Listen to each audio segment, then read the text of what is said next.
wabarakatuh. Kami dari kelompok 10 akan mempresentasikan makalah kami. Adapun anggota dari kelompok 10, perkenalkan, saya Joy Balaba dengan NIM 2504055000028. Perkenalkan, nama saya Mariana Sulawesi Rampa dengan NIM 250504 502029. saya Muhammad Gibran Hanif Marsal dengan NIM 2504055010036. Pada materi yang pertama yaitu kita akan membahas konsep kecerdasan emosi. Nah, kecerdasan emosi ini sebagaimana didefinisikan oleh Daniel Goleman adalah kemampuan krusial untuk mengenali, memahami, dan mengelola emosi, baik emosi diri sendiri maupun emosi orang lain. Kecerdasan emosi juga ini tidak hanya dilengkapi dengan tidak hanya menjadi pelengkap emosi intelektual, tetapi juga sebagai fondasi penting untuk mencapai kesuksesan yang utuh dalam kehidupan pribadi dan profesional. Emosi juga ketika dikelola dengan bijak dapat menjadi sumber informasi dan energi positif. Selanjutnya dalam kecerdasan emosi ini ada 5 pilar, yaitu yang pertama kesadaran diri, mengenali emosi kita saat muncul dan memahami dampaknya pada pikiran dan tindakan. Contohnya saat situasinya sedang macet. Nah, di saat itu kamu merasa kamu marah-marah, tetapi tiba-tiba kamu menghela nafas agar tetap tenang. Nah, yang kedua yaitu pengaturan diri, mengendalikan dorongan, mengelola emosi yang merusak dan beradaptasi dengan perubahan.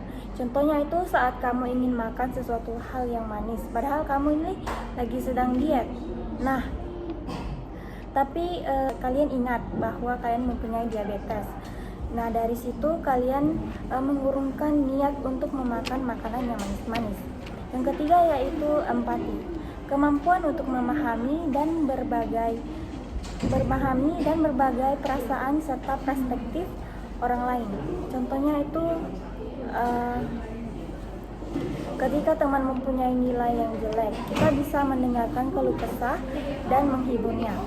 Yang keempat yaitu motivasi, memiliki dorongan internal yang kuat untuk mencapai tujuan dan ketekunan menghadapi hambatan. Contohnya itu kita melihat teman kita yang pintar lalu mendapat predikat lebih tinggi. Nah, dari situ kita mempunyai rasa bahwa kita juga ini pasti bisa untuk mendapatkan nilai tinggi dengan belajar. Yang terakhir, keterampilan sosial, membangun hubungan, berkomunikasi secara efektif, bernegosiasi dan berkolaborasi. Nah, contohnya itu saat situasi kamu berbeda pendapat dengan temanmu nih. Jadi kalian lebih memilih untuk berbicara baik-baik dan mencari solusi. Selanjutnya, baik, untuk materi selanjutnya akan saya bahas tentang IQ dan EQ. IQ, kecerdasan intelektual, secara tradisional fokus pada kemampuan kognitif seperti logika, penalaran, dan kemampuan verbal. Ini adalah kemampuan kita untuk memecahkan masalah kompleks dan menguasai informasi baru.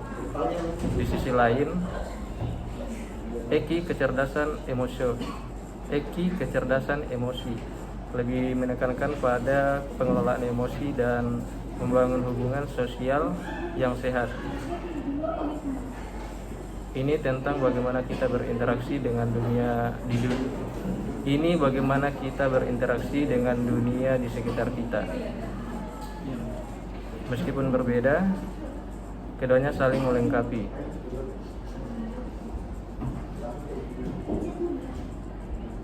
Keberhasilan sejati datang dari perpaduan harmonis antara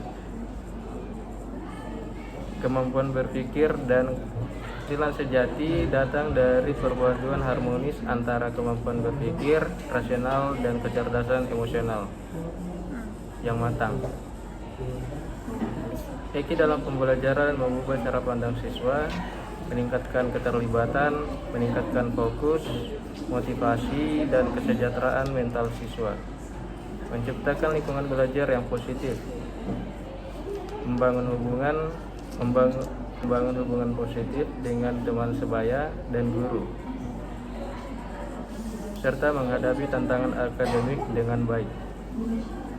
Keputusan yang lebih baik mendorong siswa untuk membuat keputusan yang bijaksana, mengelola konflik, dan berpartisipasi aktif di kelas.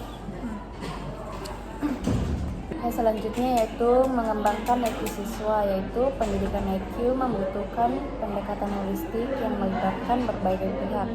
Nah, yang pertama itu yaitu kurikulum inklusif, yaitu menegaskan integritaskan pembelajaran sosial dan emosional atau SEL dalam mata pembelajaran dalam kegiatan ekstrakurikuler. Yang kedua yaitu pelatihan guru dan keterlibatan orang tua, yaitu memberikan pelatihan berkelanjutan bagi guru dan melibatkan orang tua dalam proses pembangunan EQ siswa. Dan yang ketiga yaitu budaya sekolah sportif, yaitu ciptakan lingkungan sekolah yang inklusif, aman, dan sportif, yaitu tempat emosi dihargai dan dikelola dengan baik. Dan yang terakhir yaitu kesimpulan, EQ fondasi masa depan yang seimbang, yaitu kecerdasan emosi bukan hanya sekadar soft skill, melainkan sebuah kompetensi esensial yang menjadi pendukung vital bagi EQ dalam meraih kesuksesan di berbagai aspek kehidupan. Di dunia yang terus berubah, kemampuan untuk memahami dan mengelola emosi menjadi semakin krusial. Oleh karena itu, pengembangan EQ harus menjadi bagian integral dari sistem pendidikan kita. Dengan memprioritaskan pendidikan emosional, kita tidak hanya melahirkan individu yang cerdas secara intelektual, tetapi juga pribadi yang seimbang, tangguh, dan siap menghadapi tantangan masa depan dalam empati dan kebijaksanaan. Sekian presentasi dari kelompok kami, kurang lebihnya mohon dimaafkan. Kami akhiri. Assalamualaikum warahmatullahi wabarakatuh. Tamatnya sudah, akhir sekali.